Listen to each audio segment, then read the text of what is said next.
لله رب العالمين الصلاة والسلام وتحية والإكرام على سيد الأنبياء والمرسلين سيدنا ونبينا مولانا أبي القاسم محمد اللهم صل على محمد وآل محمد وعلى آله الطيبين الطاهرين المعصومين المظلومين واللعنة الدائمة الباقية على أعدائهم أجمعين منذ عداوتهم إلى قيام يوم الدين. أما بعد، السلام علیکم ورحمۃ اللہ وبرکاتہ.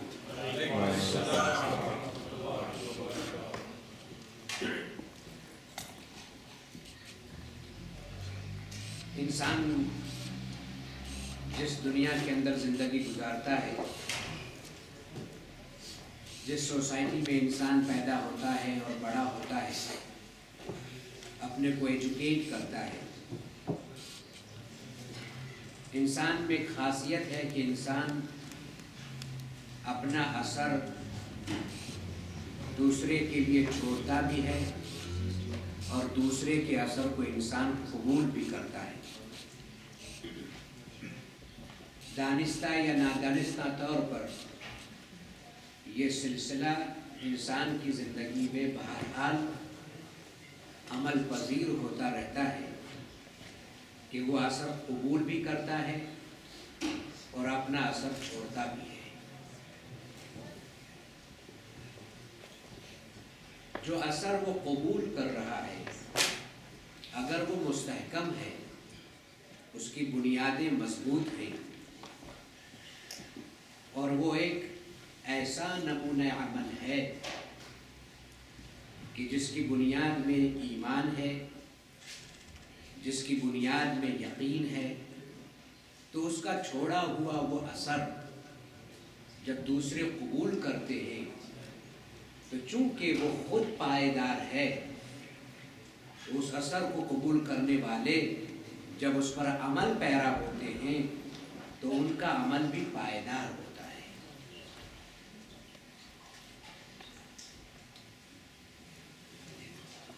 انقلاب اسلامی کو سمجھنے سے پہلے بہت ضروری ہے کہ انقلاب کربلا کو سمجھا جائے. آج اتنے سالوں کے بعد انقلاب اسلامی کو اتنا طویل عرصہ ہو گیا ہے، لیکن آج بھی دنیا میں اس کے اثرات اسی طرح سے تر و تازہ ہیں جس طرح سے بگننگ میں تھے. جس طرح سے لوگ ابتدا میں مؤثر ہوئے تھے، جس طرح سے ابتدا میں لوگوں نے اس سے اثر قبول کیا تھا، آج بھی مسلم معاشرے میں دانستہ یا نادانستہ طور پر غیر مسلم معاشرے میں نوئنگلی یا ان نوئنگلی اس اثر کو قبول کیا جا رہا ہے. آج عالم اسلام میں جو بیداری ہے، آج عالم اسلام میں جو ایک تحریک ہے، اس کا کہیں تو سوتا ہے کہ جو پھوٹتا تھا، جس سے آج وہ نہر بنائی گئی ہے، جس کو آج کا انقلاب کہا جاتا ہے. اگر انسان کی نظر میں انقلاب کربلا ہے اور وہ انقلاب کربلا کو انڈرسٹینڈ کرتا ہے تو اس کے لیے انقلاب اسلامی ایران کا سمجھنا بہت آسان اور بہت ہی سہل ہو جائے گا. اس سے پہلے کہ میں اپنے موضوع کو شروع کروں، میں ایک بات ضرور کہوں گا کہ ادارے جعفریہ کے منتظمین اور خصوصاً مولانا حسن عباس صاحب اور دیگر علماء جنہوں نے یہ کانفرنس جو منعقد کی ہے، لائق مبارکباد ہے، اس لیے کہ آج خصوصاً اس زمانے میں خمینی افکار کی ضرورت ہے. اگر اس افکار کو زندہ کیا جائے تو قوم پھر سے زندہ ہو سکتی ہے. آج جو قوم کا شیرازہ منتشر ہوتا چلا جا رہا ہے، اگر ان چیزوں کو اگین اینڈ اگین ریمائنڈ کرایا جائے تو قوی امید ہے کہ شیرازہ پھر جو ہے وہ مجتمع اور یکجا ہو جائے۔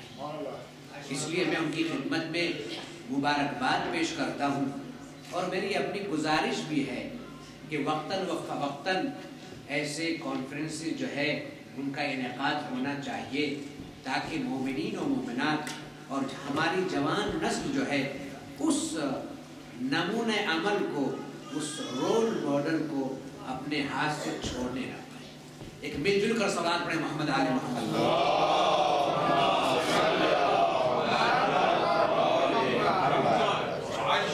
بیت اللہ خمینی رحمۃ اللہ علیہ کی روح کے ایصال ثواب کے لیے ایک اور صلوات پڑھیں محمد آل محمد۔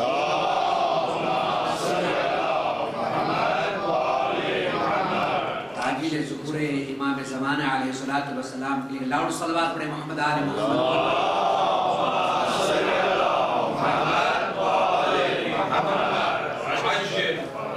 تاریخ اسلام میں جنگیں بہت ہوئی ہیں، اور بہت سے ایسے مورخین بھی ہیں جنہوں نے قلم صرف جنگوں پر اٹھایا ہے، اس لیے کہ جنگ ایک ایسی جگہ ہے جہاں محرک کا قلم اگر کہیں دیکھ نہیں رہا ہے تو وہ بھی اسے دیکھنے پر مجبور ہوتا ہے۔ جنگ ایک ایسا معرکہ ہے، ایک ایسا میدان ہے، اسی لیے مورخ کو تمام کی تمام جنگیں جو بنام اسلام لڑی گئی، حالانکہ اس میں ایمان نہیں تھا، اس میں کوئی یقین نہیں تھا، اس میں کوئی خلوص نہیں تھا، لیکن آج بھی وہ صفحہ تاریخ پر وہ جنگیں موجود ہیں، اس لیے کہ وہ جنگیں تھیں۔ مورخ آج بھی کنفیوز ہے، مشکوک ہے کہ وہ علی ابن ابی طالب علیہ السلام کے سجدوں کو لکھے۔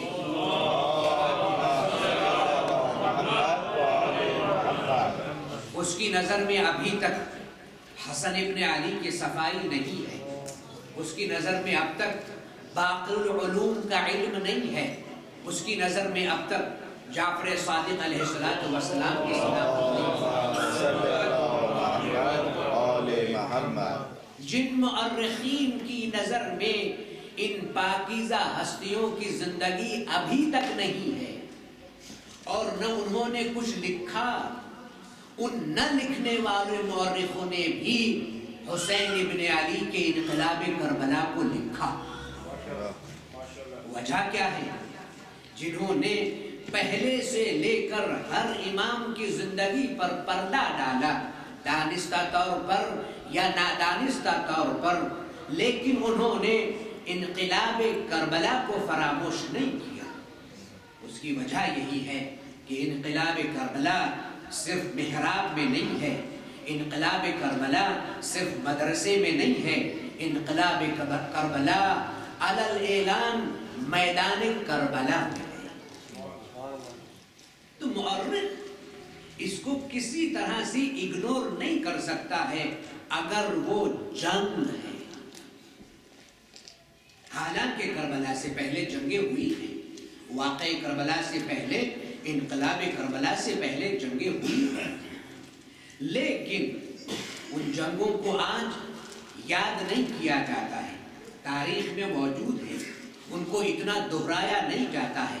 اگر دہرایا بھی جاتا ہو تو ان جنگوں کی یاد نہیں منائی جاتی ہے، اگر یاد بھی منائی جاتی ہو تو ان جنگوں کی یاد منانے پر اتنا وافر مقدار میں پیسہ خرچ نہیں کیا جاتا ہے، اگر پیسہ بھی خرچ کیا جاتا ہو تو اتنی مقدار میں اپنے اوقات کو، اپنی انرجی کو، اپنی طاقت کو اس یاد کے منانے پر صرف نہیں کیا جاتا ہے جتنا سب کچھ انقلاب کربلا کی یاد کو منانے پر کیا جاتا ہے۔ وجہ کیا ہے؟ وجہ یہ ہے کہ انقلاب کربلا نے رہتی دنیا تک کے لیے ایک نمونہ عمل پیش کیا ہے۔ اب اس کے بعد میں جتنے بھی انقلاب ہوں گے، سن 61 ہجری کے بعد میں جو انسانی سوسائٹی اور سماج میں اور دنیا میں انقلاب آئے گا تو اس کی بنیاد انقلاب کربلا ہوگی. اس کا رہبر جو ہے وہ انقلاب کربلا ہے، اس کی روشنی جو ہے وہ انقلاب کربلا ہے. انقلاب کربلا ایک نمونہ عمل ہے، انقلاب کربلا ایک رول ماڈل ہے، جس کی بنیاد ایمان پر رکھی گئی، جس کی بنیاد یقین پر رکھی گئی، جس کی بنیاد للہیت پر رکھی گئی، جس کی بنیاد خلوص پر رکھی گئی. آج اس انقلاب کی وجہ سے دنیا میں جو انقلاب آیا کچھ عرصے پہلے، اس کو انقلاب اسلامی ایران کہا جاتا ہے. دیکھیے، جہاں جہاں پر انقلاب کربلا کو انڈرسٹوڈ کیا گیا، اپریشیٹ کیا گیا، سراہا گیا، نمونہ عمل بنایا گیا، وہ سوسائٹی فلورش ہوئی ہے، وہ سوسائٹی کامیاب ہوئی ہے.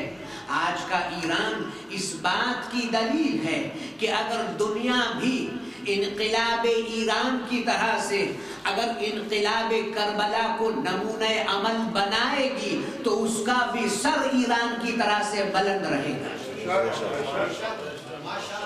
آج مسلمان کو یہ بات سمجھنے کی ہے کہ اگر ہم انقلاب لانے کی تیاری میں ہیں اور ہمارے یہاں انقلاب دروازے پر کھڑا ہوا ہے تو ہماری نظروں میں نمونہ عمل ہونا ضروری ہے. اور وہ نمونہ عمل سید الشہداء ابا عبداللہ الحسین علیہ السلام.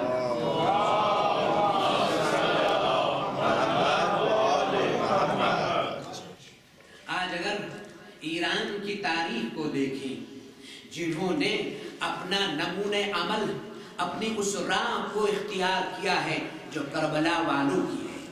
کربلا والوں کی راہ ایمان ہے، کربلا والوں کی راہ صداقت ہے، کربلا والوں کی راہ خلوص ہے، جس کی بنیاد انقلاب اسلامی ایران میں رکھی گئی انہی تمام کی تمام صفات پر. آج ایران الحمدللہ کامیاب ہے، صرف دین کے میدان میں نہیں بلکہ دنیا کے میدان میں بھی. صرف یہ نہیں کہا جاتا ہے کہ وہاں سے علماء پیدا ہوتے ہیں اور وہاں پر سائنٹسٹ پیدا نہیں ہوتے ہیں، وہاں پر انجینئر پیدا نہیں ہوتے ہیں، وہاں پر دوسرے جو ہے وہ اہل قلم پیدا نہیں.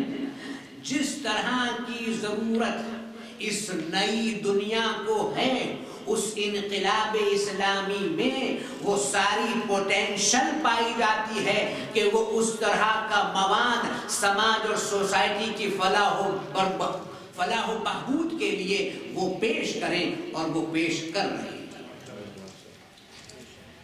انقلاب کربلا کیوں نمونہ عمل ہے، اس کو سمجھنے کی ضرورت ہے. ایسا نہیں ہے کہ انقلاب کربلا کے بعد جس چیز کے لیے وہ انقلاب برپا کیا گیا تھا، جس چیز کے لیے وہ قربانیاں دی گئی تھیں اور اس کے بعد میں دنیا میں وہ کام نہیں ہو رہا ہے. نہیں، ایسا نہیں ہے. ابا عبداللہ الحسین علیہ السلام نے جو انقلاب برپا کیا تھا، کیوں انقلاب برپا کیا تھا؟ ظلم کے خلاف انقلاب برپا کیا تھا، ناانصافی کے خلاف انقلاب برپا کیا تھا. آپ کا جو قیام تھا وہ قیام ان افعال کے خلاف تھا کہ جو شیطانی افعال ہیں، جو سماج اور سوسائٹی کے لیے ناسور ہیں، جو سماج اور سوسائٹی کو جہنم کا نمونہ بنا دیتے ہیں. شراب خواری ہے، قمار بازی ہے، دوسرے شیطانی افعال ہیں کہ جس سے سوسائٹی بالکل مفلوج رہ جاتی ہے، مفلوج ہو کر رہ جاتی ہے. اور جو ظالم ہے وہ اور زیادہ سوسائٹی پر ظلم کرنے میں کامیاب ہو جاتا ہے. یہ سارے کے سارے ظالم کے ہتھ کرنے ہیں. گناہوں کے ذریعے سے ظالم سماج اور سوسائٹی کو مفلوج کر کے ظلم کا بازار گرم کرنا چاہتا ہے، اور ان ظالموں نے ایسا کیا. امام حسین علیہ السلام نے انقلاب کا نعرہ لگایا، اور وہ ایسا انقلاب تھا کہ جو شیطانی افعال کے خلاف تھا. لیکن سوال تو یہ پیدا ہوتا ہے کہ کیا 61 ہجری کے بعد اس قیام حسینی کے بعد انقلاب کربلا کے بعد کیا دنیا میں شراب نہیں پی جاتی ہے؟ کیا دنیا میں جوا نہیں کھیلا جاتا ہے؟ کیا دنیا میں یہ ظالم جو سماج کو مفلوج کرنے کے بعد میں ظلم کرتے ہیں کیا وہ ظلم کرنا بند ہو گئے ہیں؟ نہیں، خود نام نہاد اسلامک کنٹریز میں بھی اس طرح کا ظلم ہو رہا ہے، اس طرح کا ظلم کیا جا رہا ہے، وہاں بھی شیطانی افعال کا بازار گرم ہے۔ تو پھر کیا مطلب تھا قیام حسینی کا؟ انقلاب کربلا کا کیا مطلب تھا؟ دیکھیں فرق یہی ہے، کربلا سے پہلے بھی شراب پی جاتی تھی اور کربلا کے بعد بھی پی جا رہی ہے۔ کربلا کے پہلے بھی ظلم کیا جاتا تھا اور کربلا کے بعد میں بھی انسانی سوسائٹی پر ظلم کیا جا رہا ہے، اور یہ سلسلہ اسی طرح سے ظالم جو ہے وہ اپنی ناسمجھی میں جاری رکھیں گے۔ تو پھر انقلاب کربلا نمونہ عمل کیسے ہے؟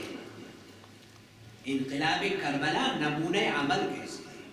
بس فرق ہے، انقلاب کربلا سے پہلے جتنے بھی ظالم حکمراں تھے، جتنے بھی نام نہاد حکمراں تھے، جو اپنے کو اسلام کا ٹھیکیدار کہتے تھے، جو اپنے کو اسلام کا ذمہ دار سمجھتے تھے اور کہتے تھے کہ ہم ہی اسلام کے ذمہ دار ہیں، وہ جو کرتے تھے وہ اسلام کا ایک حکم بن جاتا تھا، وہ اسلام کا ایک قانون بن جاتا تھا۔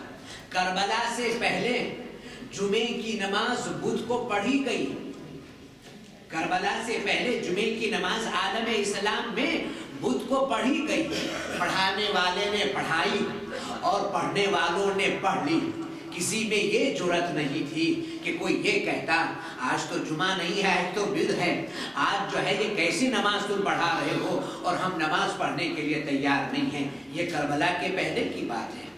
جو ظالم حکمراں یا ظالم حاکم کرتا تھا اس کو اسلامی حکم سمجھ کے مسلمان قبول بھی کرتا تھا اور مسلمان اس پر عمل بھی کرتا تھا۔ آج جبکہ 1400 سال اس انقلاب کربلا کو ہو گئے ہیں، کسی بھی مسلمان کنٹریز میں چلے جائیے، کتنا ہی بگڑا ہوا مسلمان کیوں نہ ہو، صرف نام کا مسلمان کیوں نہ ہو، اور اس سے کہہ دیجئے کہ چلو جمعے کی نماز ہم بدھ کو پڑھتے ہیں۔ آپ سوچئے کوئی مسلمان جمعے کی نماز بدھ کو پڑھنے کے لیے تیار ہوگا؟ اگر مکہ المکرمہ کے جو مفتی ہیں وہ بھی یہ فتویٰ دے دیں کہ جمعے کی نماز بدھ کو پڑھی جائے، تب بھی مسلمان پڑھنے کے لیے تیار نہیں ہوگا۔ یہ کیا بات ہے؟ کربلا سے پہلے کا مسلمان ایسا تھا کہ جمعے کی نماز بدھ کو پڑھنے کے لیے تیار بھی تھا اور اس نے پڑھ بھی لی تھی، لیکن کربلا کے بعد کا جو مسلمان ہے نادانستہ طور پر ہی صحیح، لیکن آج وہ شریعت میں تبدیلی برداشت نہیں کرتا ہے۔ یہ انقلاب کربلا کا سب سے بڑا اثر ہے جو حسین ابن علی نے اپنے اور ظالم کے درمیان میں خط فاصل کھینچ دیا ہے کہ دیکھو اگر تم اسلام کے نام پر کچھ بھی کرو گے، تم کرتے رہو گے، لیکن وہ اسلام کا حکم نہیں بن سکتا۔ انہی ویلیوز کو، انہی اقدار کو اسلامی انقلاب کی بنیاد بنایا گیا، جس کی وجہ سے انقلاب اسلامی کامیاب ہوا اور آج بھی کامیاب ہے۔ اللہ کی بارگاہ میں دعا ہے، پروردگارہ جنہیں تو نے اصلی انقلاب کے لیے پردہ غیبت میں چھپا کر رکھا ہے، معبود انقلاب اسلامی ایران کو انہی کے انقلاب سے منسلک کر دے۔ پروردگارہ تیری بارگاہ میں دعا ہے، ظلم اور ظالمین کے خاتمے کے لیے ہمارے مولا و آقا کے ظہور میں تعجیل فرما، ہمیں ہمارے مولا کی آواز پر لبیک کہنے کی توفیق عطا فرما۔ ربنا تقبل منا انک انت السمیع العلیم۔ اللهم صل علی محمد و آل محمد۔